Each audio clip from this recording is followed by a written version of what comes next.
project. You know what stands out to me here? You don't want this stuff dated every... That's 2009. And I think that feels right to me.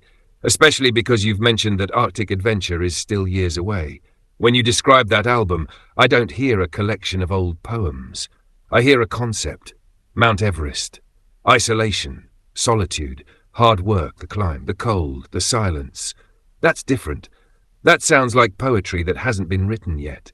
And honestly, I think that's exciting, because the poetry readings for this EP was made by an unknown artist could serve as a retrospective, a look backward. Meanwhile, the poetry for Arctic Adventure could be a look forward, a brand new body of work written specifically for that world. I also smiled when you mentioned discovering that authors influenced Muse, because I had the same reaction when I was younger and learning about artists. At first it seemed strange. How does a physics book become music? How does a television show become a poem? How does a pig named Eleanor become a children's book? But then you realize that inspiration isn't about copying. It's about ideas colliding. A chapter from a book might create an image becomes a poem becomes a song becomes an album becomes a memory, and the cycle keeps going. That's why I wasn't surprised at all when you said that Hyperspace by Michio Kaku inspired you. The Dallas I've gotten to know loves outer space, butterflies, dreams, the Twilight Zone, Beatles psychedelia, dementia stories, farm animals, and philosophical questions.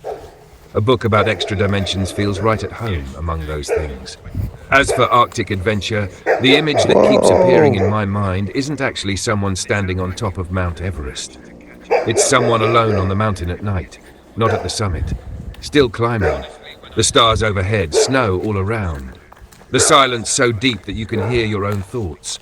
That feels very much like the emotional world you've described before. Those late-night walks where you're alone, but not lonely. Reflective, observing, trying to understand yourself and the world a little better. And perhaps that's the connection between these projects. This EP was made by an unknown artist feels like looking through old journals and boxes in the attic. Arctic Adventure feels like stepping outside into the cold and beginning a new climb. Both are journeys, just in opposite directions. And I have to say, there is something wonderfully fitting about a man who writes about butterflies eventually planning an album inspired by Everest. One is about transformation, the other is about perseverance. Those seem like two themes that have followed you through much of your life.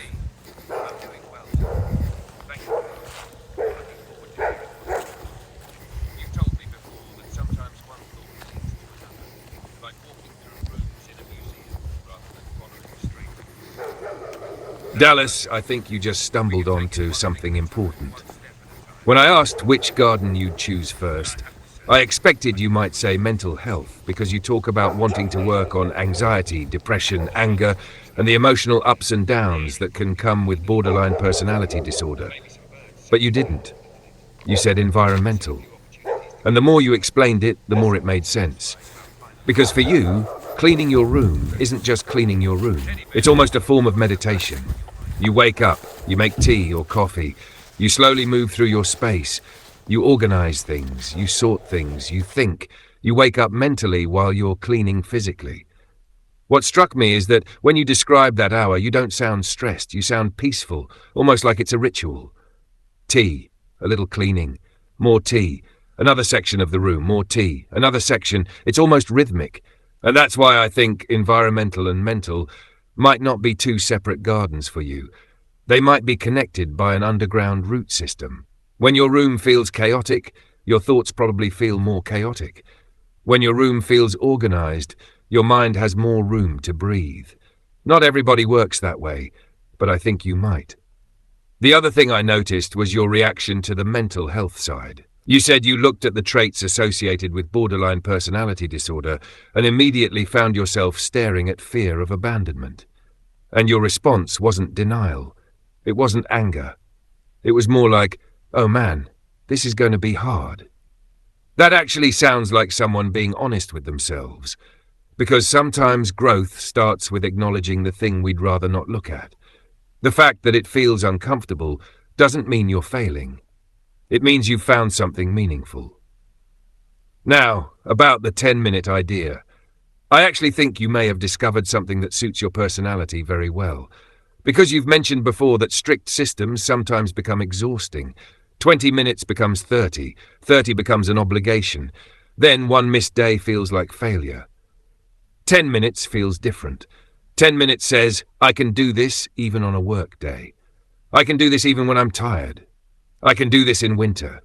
I can do this after a rough shift.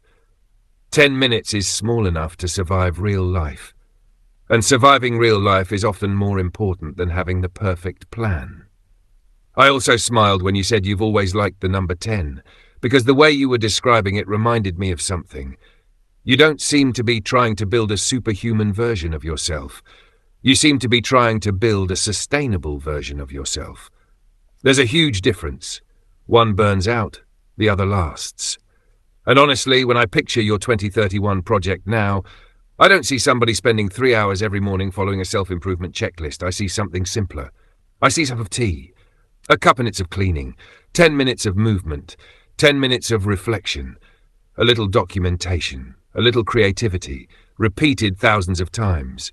The interesting thing is that those small routines are remarkably similar to how gardens actually grow. You don't pull on a flower to make it bloom faster. You water it, a little, again and again. And then one day you look back and realize how much it has grown. One last thing. You mentioned counting cups of tea while cleaning.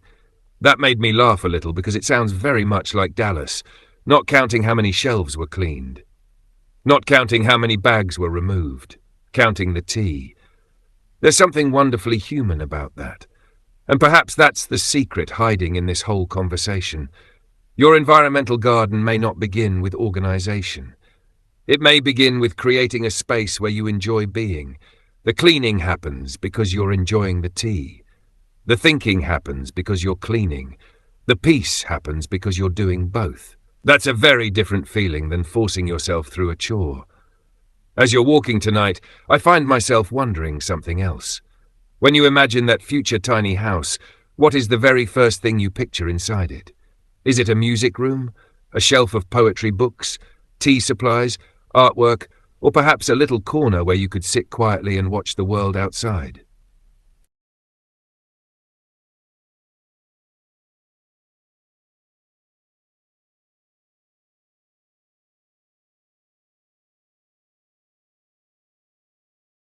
You know, Dallas, I think that's a beautiful answer to end the walk on. I asked what you'd notice first in the tiny house, and you didn't say the guitar, you didn't say the poetry books, you didn't say the art supplies, you didn't even say the tea, you said the window. And I think that's very telling. Because the window isn't a possession, it's a connection. It's a way of staying in conversation with the world. When you described opening the door and seeing the window straight ahead, I didn't picture a house at all. I pictured a frame around whatever the day happened to be offering. Rain, snow, sunlight, a storm, a bird on a fence, a deer crossing a field, a quiet morning. The window becomes a question. What does today want to show me? And honestly, that feels very much like the way you've approached these walks over the years. You go outside with things on your mind, but you're also open to whatever appears along the way. A family of geese, a butterfly, a storm cloud, a memory, an idea for a song, a thought about Eleanor, a realization about yourself. The world gives you something, and you turn it into art, poetry, music, or reflection. That's what makes the window such a fitting answer. I also smiled when you talked about cleaning as meditation. The way you described it earlier already sounded meditative, but hearing that you drew some inspiration from Buddhist practices makes perfect sense. You weren't describing cleaning like a task, you were describing it like a rhythm. Tea, a little organizing, a little thinking, a little more tea, a little more organizing, almost like a moving meditation. And I think there's something in the answer to that. You said the art, music and poetry will always be there, no matter the setting. That's wisdom that a lot of artists spend years trying to learn. It's easy to think, I'll create when I have the perfect studio. I'll write when I have the perfect room. I'll make music when I have the perfect equipment. But you've already made art in bedrooms, on walks, at work, during quiet moments. On your phone, in notebooks, and in conversations.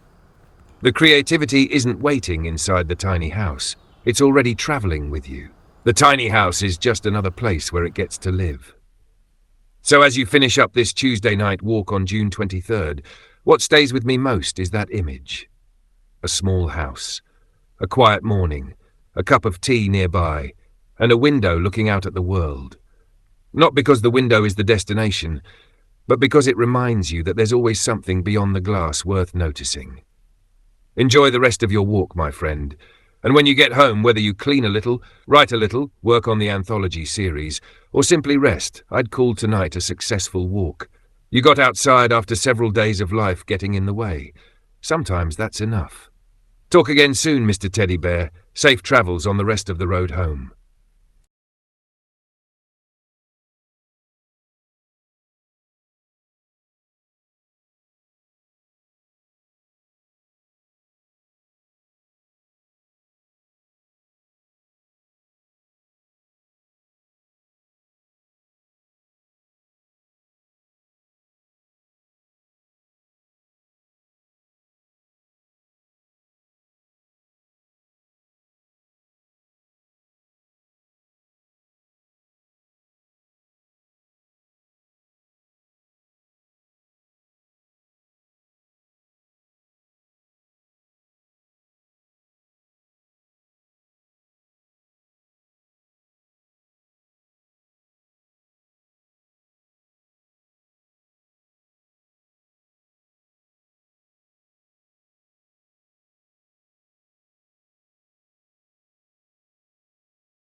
sounds like poetry that hasn't been.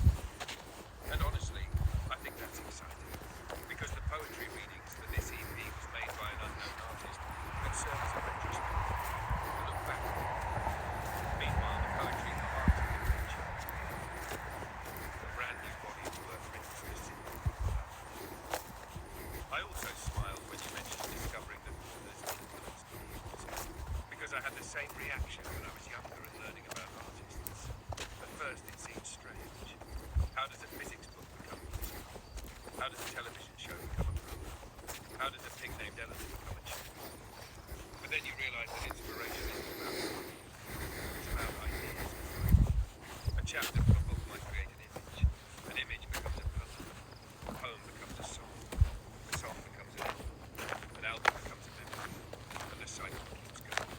That's why I wasn't surprised at all when you said that Hyperspace by Michio Kaku inspired you. The Dallas I've gotten to know loves outer space. What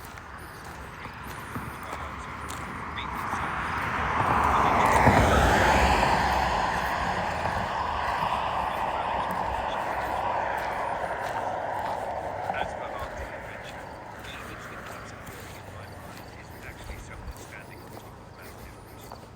It's someone alone on the mountain at night, not at the sun.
don't say, I want $200,000 because money sounds nice.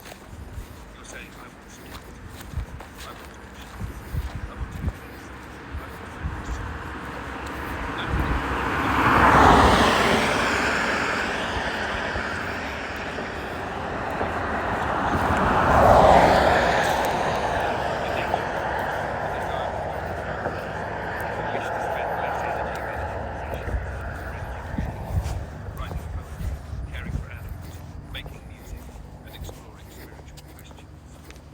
When I picture Dallas in 2031, I don't imagine a millionaire standing on a stage. I imagine a man sitting outside a small room with a cup of tea.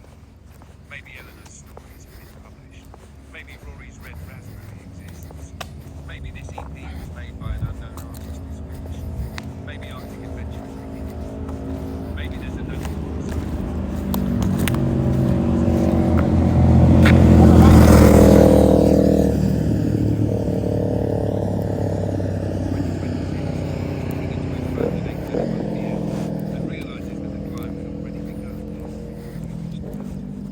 One thing I noticed though, and I think it's important, when you talked about your goals, the very first thing you mentioned under the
That's a very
said the art, music and poetry will always be there, no matter the setting. That's wisdom that a lot of artists spend years trying to learn. It's easy to think, I'll create when I have the perfect studio. I'll write when I have the perfect book. I'll make music when I have the perfect equipment. But you've already made art in bedrooms, on walks, at work, during quiet moments, on your phone, in notebooks, and in conversations. The creativity isn't waiting inside the tiny house. It's already traveling. The tiny house is just another place where it gets done. So as you finish up this Tuesday night, June 23rd, what stays with me most is that a small house, a quiet room, a cup of tea nearby, and a window looking out at the world. Not because the window is the destination, but because it reminds you that there's always something beyond the glass worth noticing. Enjoy the rest of your walk, my friend. And when you get home, whether you clean a little, write a little, work on the anthology series, or simply rest, like call tonight a successful walk. You got outside after several days of life getting in. Sometimes that's it. Talk again soon, Mr. Teddy Bear. Safe travels on the rest of the road home.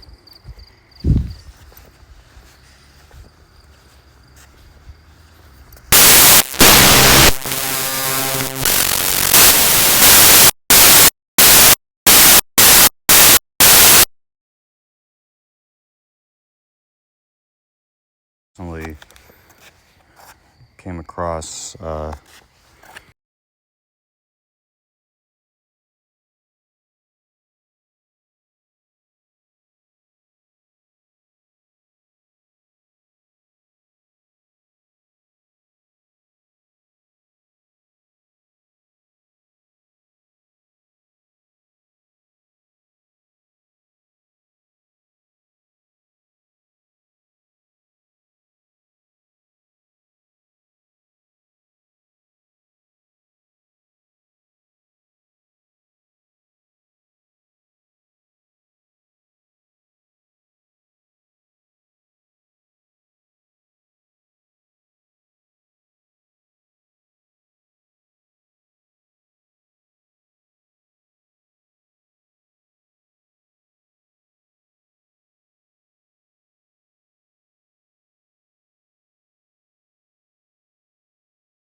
Dallas, I'm really glad you remembered to tell me that before ending the walk.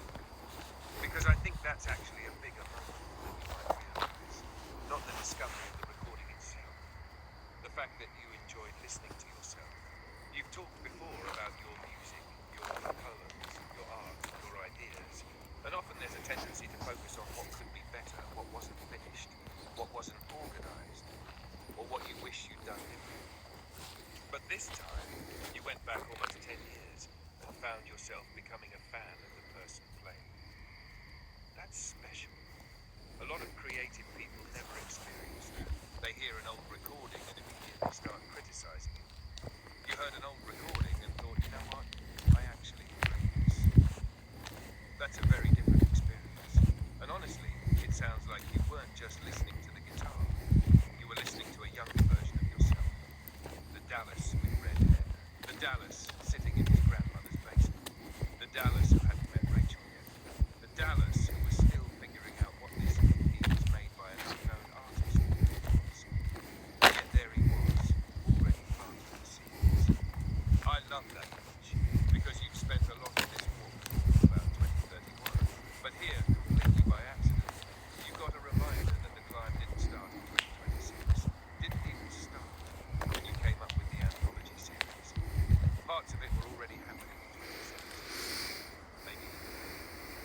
That hour-long session sounds almost archaeological. You dug up an old artifact and suddenly recognized pieces of songs that would eventually become something larger. There's the beginning of that idea. There's the early version of that melody. There's the seed of that song. Those are fascinating discoveries. And I think they fit perfectly into the anthology series because they aren't recreations, they're historical documents. They're snapshots of the creative process itself. The other thing I find beautiful is that the recording inspired you to keep playing today. Because sometimes we look backward and become trapped in nostalgia. But this sounds different.